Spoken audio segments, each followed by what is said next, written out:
live? Oh, I don't know. I'm just doing what he told me to do. I'm following instructions. Good morning.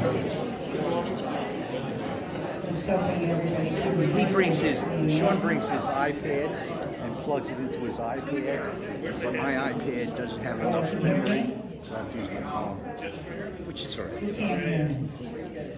Okay. Can't hear me. You can hear me.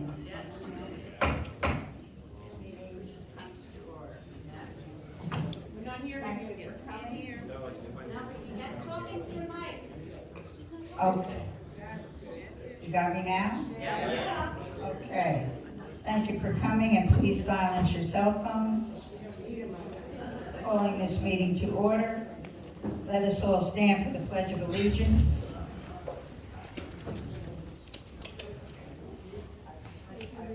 Pledge the allegiance to the flag of the United States of America and to the republic for which it stands, one nation, under God, indivisible, with liberty and justice for all.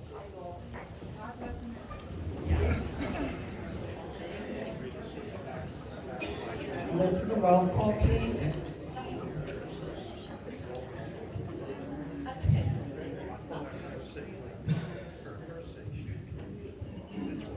Ed Whitman. Here. Barbara Wills. Here. Bella Gariglia. Here. Michael Messina. Here. And Mary Adler. Here.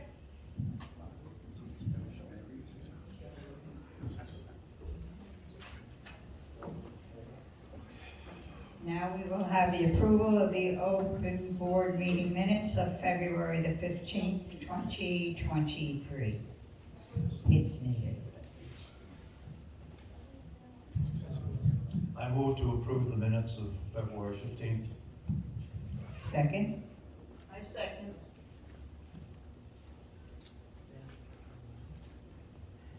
All in favor? Okay, President's report. Not finished. Can't hear? You're not finished. You gotta take a vote. All in favor? Oh, I'm sorry. Oh, excuse me. My bad. All in favor? Aye.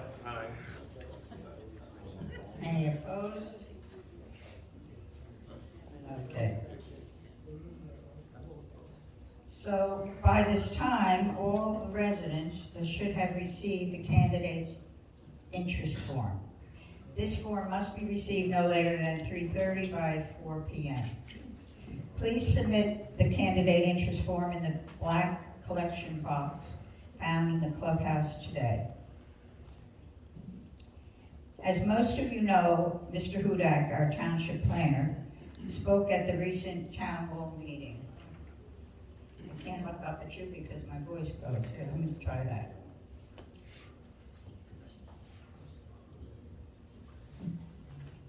He gave the residents information and answered all questions so that those in attendance could make a decision on whether we wanted the zoning to remain as rural residential or allow the zoning to be changed to highway business.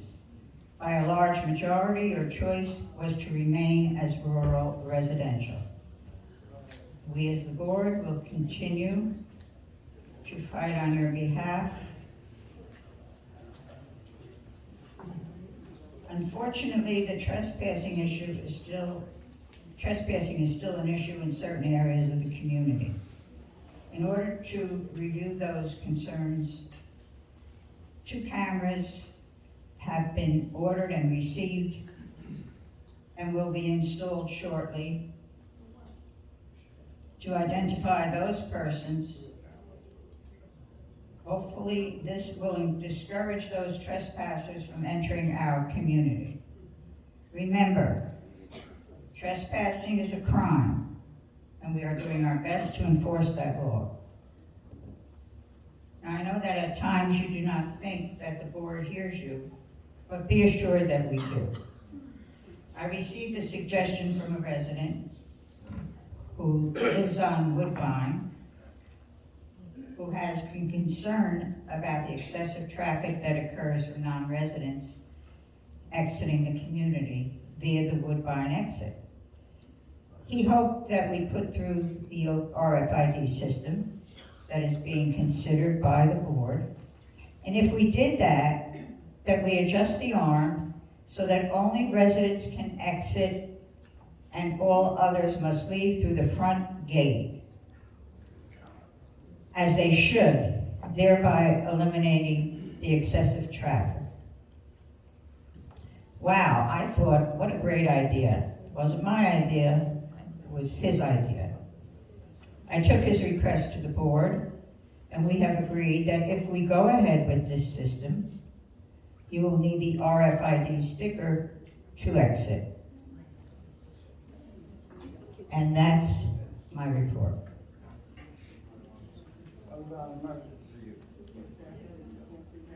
Okay? So,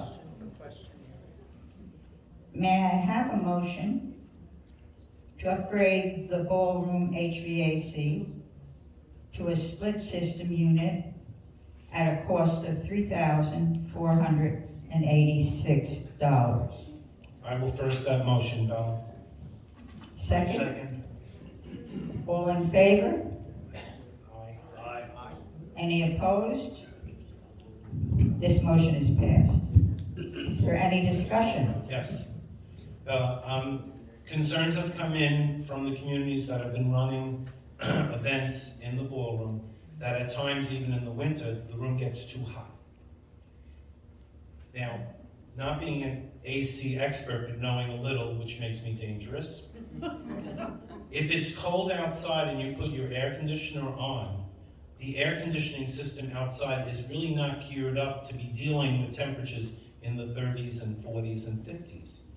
Therefore, we run the risk of damaging the 3 air conditioning units that are out there that supply this room. So kits have to be bought, put on each of these compressors so that you can turn on the air conditioning safely when it's colder outside, and that will alleviate this room getting hot and we can't really control it. So that's the end of that discussion, just so you understand the why. And now, may I have a motion to upgrade the annex entrance doors to become ADA handicap compliant at a cost of $3,350? May I have a motion to accept first? I make a motion to accept. I second. All in favor? Aye. Any opposed? This motion is passed. It's come to our attention that the annex entrance doors do not meet ADA handicap compliance. Like we have in the front door, you can hit a button and the door's open. You can't hear you. Oh, I'm not. And like in the front, you can hit the thing and the door opens for you. We don't have that in the annex, and it's been a problem for some people to get in. So we have upgraded the door, and it should be in shortly, and that will solve that problem for us. Okay. Michael? Vice President's report? Hi, good morning. So I'm going to report on a couple of things.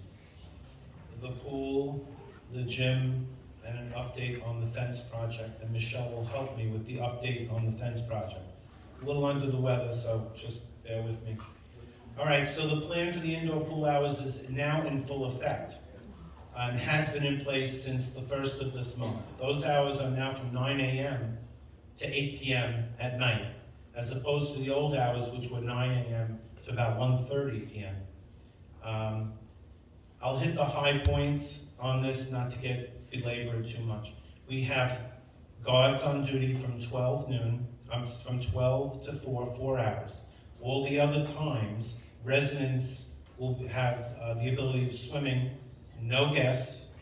Only lifeguards and guests go together. No lifeguard, no guests. That's how it works.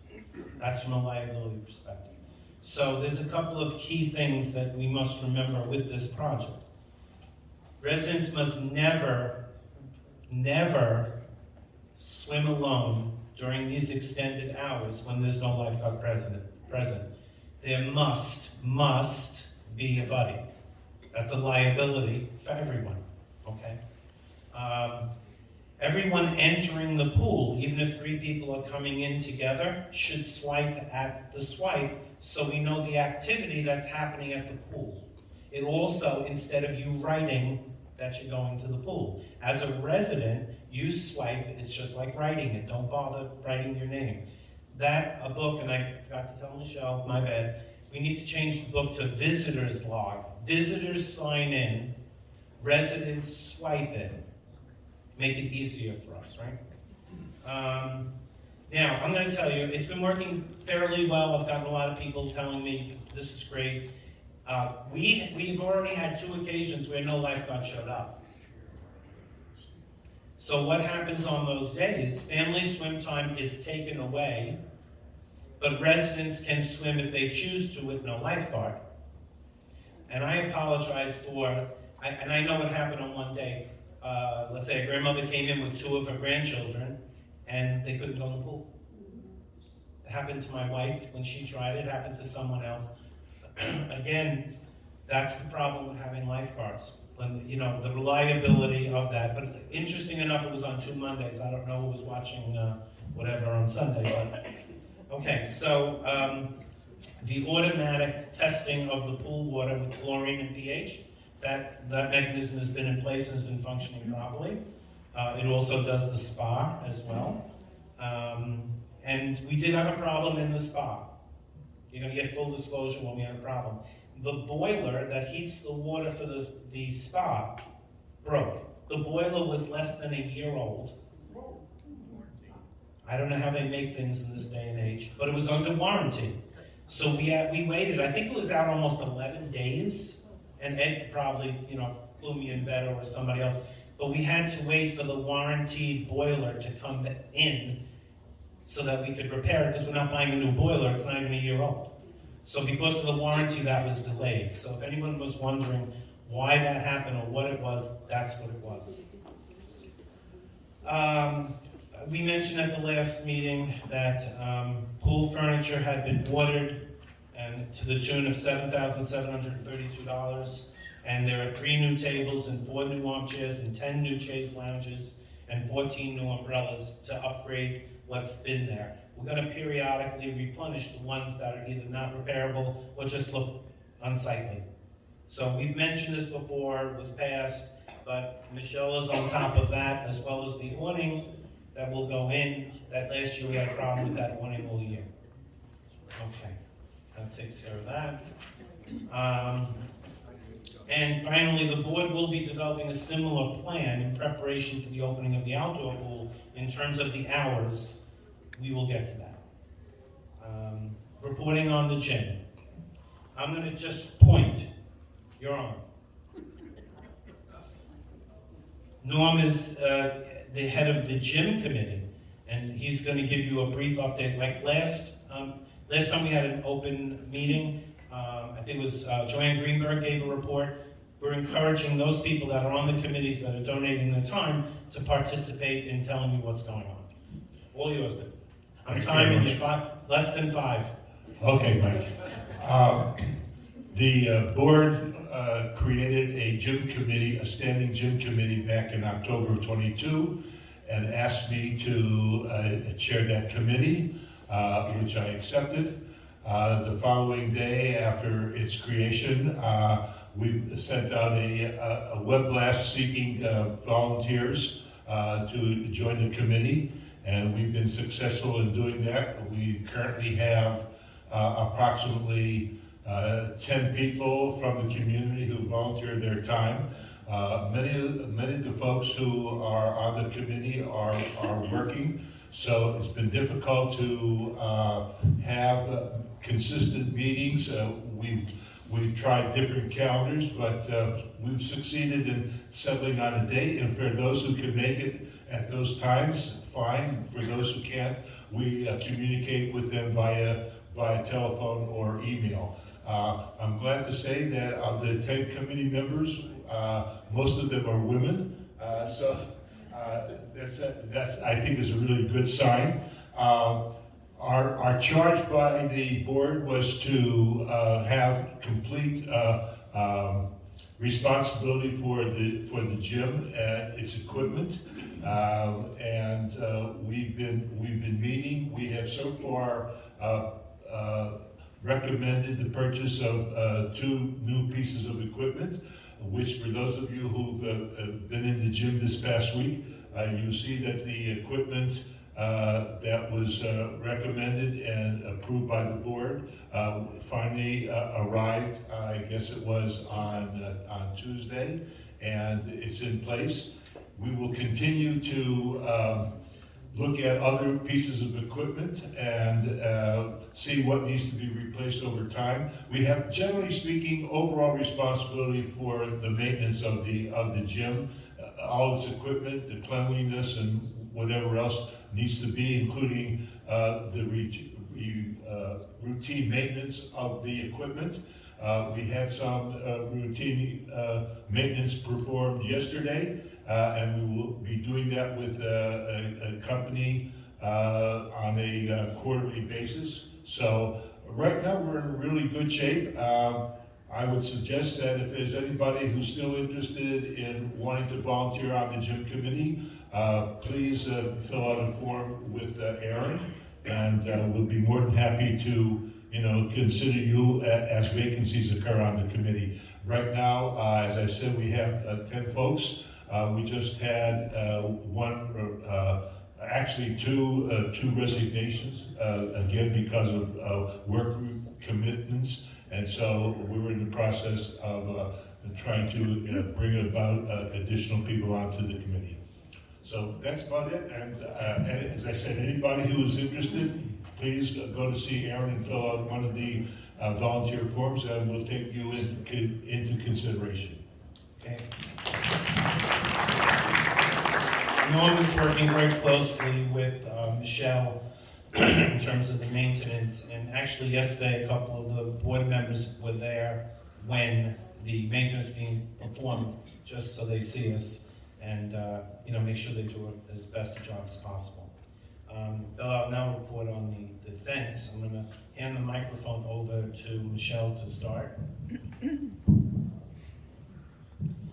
I'm just going to give you a little bit of the background to the process. I've been in contact with the engineers on a constant basis. In fact, we spoke about 8:30 last night, and where are we, and what is the holdup, what is the whole process and time framing. And right now they are working on the site plan approval. There is that's required, and that has to go before the board of Toms River. So it's a public hearing. They have to get on the agenda to report on it and request it, really, primarily. So when I spoke to him last night, he said, it seems like it's been a long time. It kind of has been a long time, but it's a very slow process when it comes to the township. He had been in a Toms River meeting when we were texting back and forth. And he was meeting with them on behalf of another community that submitted an application in December. So they're working on Lake Ridge. It's not the holdup really for the attorney or the engineer, but more the township and just probably the mass amount that they work with. But it's all coming into place, but has to be scheduled first for that public hearing. And then there is, of course, the site plan, there is a variance, there's permits, there's a lot that goes along with that. So that was the update from the engineer yesterday. Okay, now I'm going to report on the financials for this project. Sometimes things work in your favor, sometimes they don't. It worked in our favor. There was actually, recently the board requested a revised quotation from Carl's Fencing because the other one was clearly out of date, and the price of fencing went down. Amazing. Eggs go up, fencing goes down, I don't know what to tell you. Okay, so as it turns out, it is the board's belief at this point, after reviewing what the lawyer's going to charge, what the township's going to charge, and the architect and everyone working together, Michelle, Bella, calling the planner, and inroads have been made by the board. And as it turns out, I'm going to quote this, and I just got this information this morning. When the fence company gets a check in hand, the project is completed in 4 to 6 weeks. More close to 4, he said. Mike, I'm just telling you, I give some fluff in there. So, check in hand to the company after we know the permits and everything is okay. 4 weeks later, the entire project can be completed. Okay, so that's the final update I have, Bella. Thank you, Michael. Mary, the treasurer's report? Okay, I'm going to sit for this one. This is only the second month of the year, so there is really not too much to report. But the good news is, for the 2 months ending February of 2023, our net income of $191,281 was $76,155 better than the budget. The principal factors, of course, contributing to this favorable variance was income was $43,000 better. A surplus carryover from last year for $37,000, and home sales were better. We had only put in the budget maybe 4 homes, and it was 8, so we had $5,600 more than we had anticipated. Expenses were better, budget. While we had some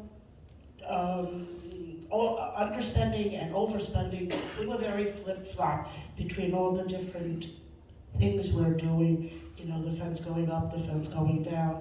So we are in very good shape. We have, thank God, no snow, so that gives us a nice little bump. So that's $30,000. A balance sheet as of 2/28, our cash and investment funds totaling $3.2 million, most of which was in the replacement fund, which had a balance of approximately $2.3 million. The funds are invested in CDs insured by the FDIC. I know a lot of you have seen that some banks have gone out of business, but our money is in FDIC's places. And the money market funds, and some funds are held in cash. We always need to hold some money out in cash. So overall, we're doing pretty well. So, thank you. Thank you, Mary. I might just add to that I ran into Turf Masters. There we go. Okay, so I ran into Turf Masters, and I said, "What's the matter?" And he looked so dejected. He went, "Well," I said, "Well, wait a minute. What are you trying to do? The snow dance?" Because that poor man is just beside himself. We're happy as larks. I mean, we haven't had any, I don't know if we've had any expenses towards the snow at all, right? Well, we had a few little, none, other than maybe the clearing of the driveway or salting and stuff of that nature. But anyway, I just wanted to, I almost felt sorry for him, but not quite. So, Ed, the secretary's report? Okay. As secretary, I'm also liaison to the grounds committee, and so most of this report will have to do with the grounds. First of all, the repair and replacement of the front monuments along Route 70 there will begin soon as weather permits. This project will necessarily involve the removal and replacement of the shrubbery and planting. In order to do that work, they'll have to dig up those plantings and move them back and then replace them where possible. Michelle will provide more detailed information about the contracts for this project following my report. As previously reported last year, The board has allocated $25,000 going forward over the next 5 years to deal with the problem of our aging trees. Already, the grounds committee has surveyed and made a list of those trees on the common which deserve priority, and some have already been removed. We will continue to address residents' concerns about their own trees on the commons. Remember, the grounds committee and the board is responsible for the trees on the common. Trees on your own property are of your concern. Naturally, in this first phase of addressing our trees, the criteria has been that the trees that pose a danger must receive attention first. However, should there be money left over after each year, we might be able to address those trees which are both at the same time unsightly and visible from the street. So your concerns with trees that are not necessarily dangerous but are unsightly and visible from the street, those are two conditions that have to be met. With the extra money left over from removing dangerous trees, we might be able to address those questions of aesthetics. Lastly, spring is almost here, and I would remind the residents that we have a vegetable garden available for your gardening. The only trouble is there are a few plots available, but they're not the most desirable plots. Due to the heavy shade that's cast by the trees surrounding the western end of the garden, some of those plots are, for vegetable purposes, not really desirable. They're available for those who are interested, but, and again, one of the things we might be able to do is use money from the tree fund that's left over, if there is any left over, to address periodic renovations of the garden. We will do the best we can with regard to the garden, but it's in a disadvantageous location relative to the shade of the trees around it. So we might be able to trim those trees and make it a little bit more inviting for gardeners. Okay, that's the Secretary's report. Thank you. Thank you, Ed. Directors at Large report.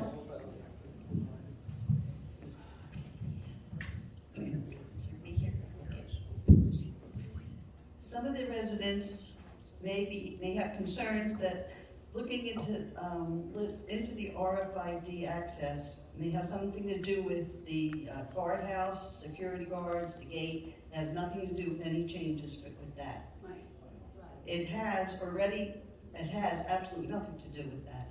RFID security tags would only be used for resident cars to have control of access in and out of the community.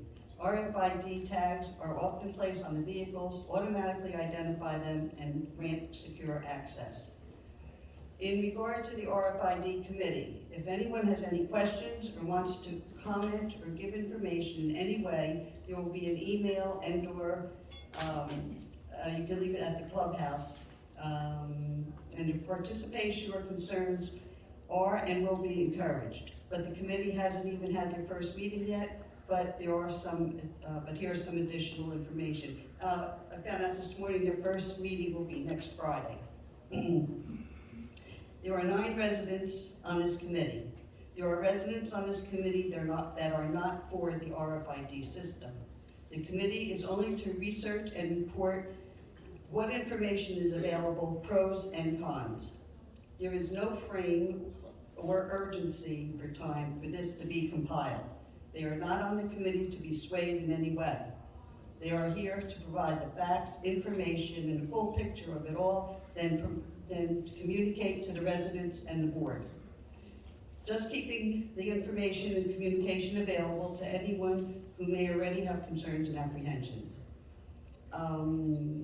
One of the things they will be, an example, will be the exit, excuse me, exiting the gates for non-residents. That's one of the concerns that they will, if you have any concerns or questions, let us know and they will get your answers. Okay. Thank you. Okay, manager's report. Hello again. I'm just gonna update you on the cladding project. You know, the cladding has been in the works. The cladding is the stone, around both the clubhouse and the annex. The board has been given some proposals for continuing with the stone look or transferring it over to a siding look to match the siding that you currently have.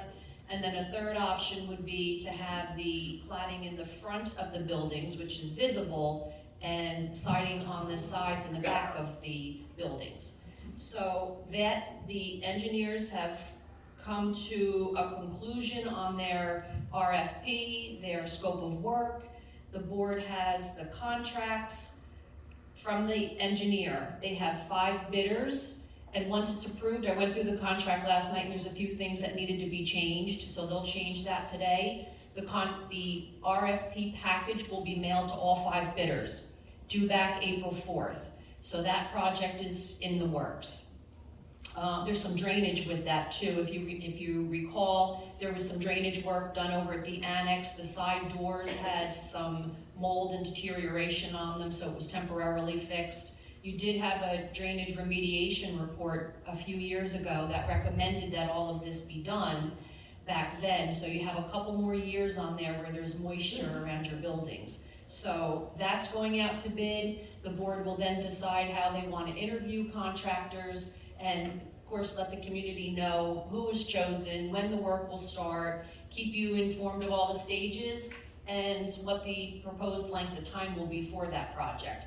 They're gonna work around leaving the buildings open, of course. They may need dumpsters and things like that. We're gonna make it at the least invasive as possible for residents to continue to function as you normally do on a daily basis in the buildings.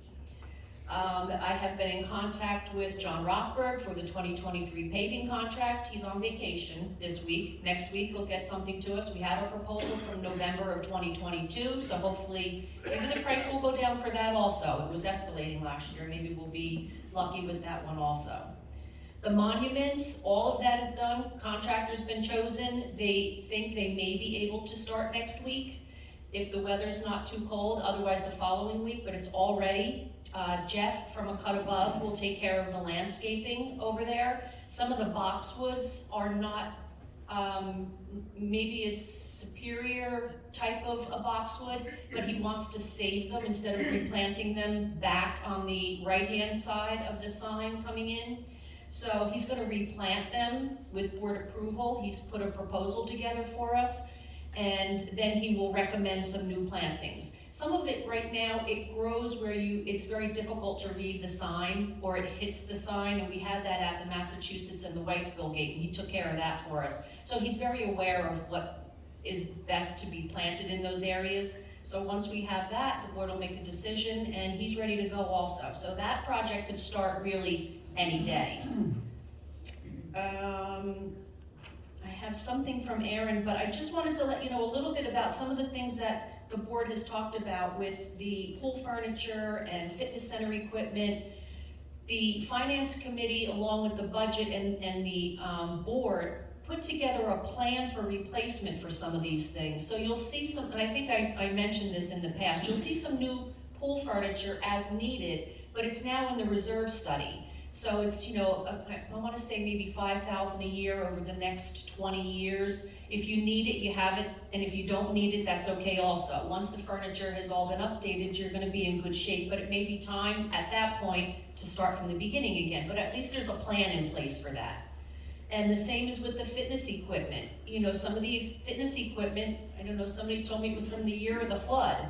But, you know, you've changed some of it, and now there's a plan in the reserve study to make sure that there's money each year to replace some of that equipment until your equipment is, now that lasts a lot longer, maybe longer than pool furniture, but at least there's a plan in place for replacement, and if you need the money, it's there, and if you don't need it, you don't spend it.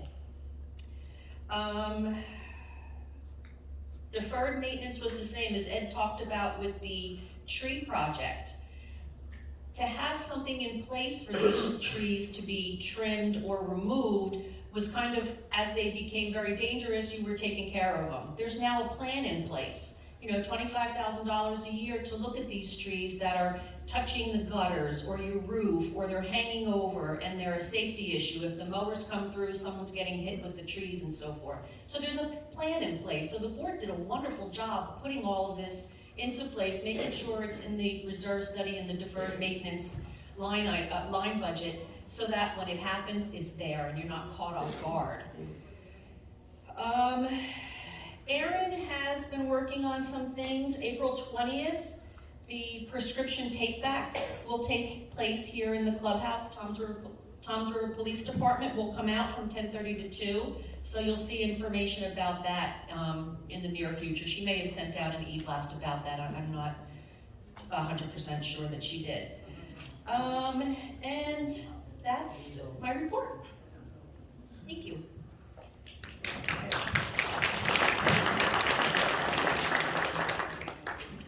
And so, the business portion of the meeting is over, and will be followed by a question and answer period of up to 45 minutes. Each resident will be limited to 3 minutes. We will only answer questions. I should know this one by heart, and you probably do. That's it. Before we open the question and answer segment,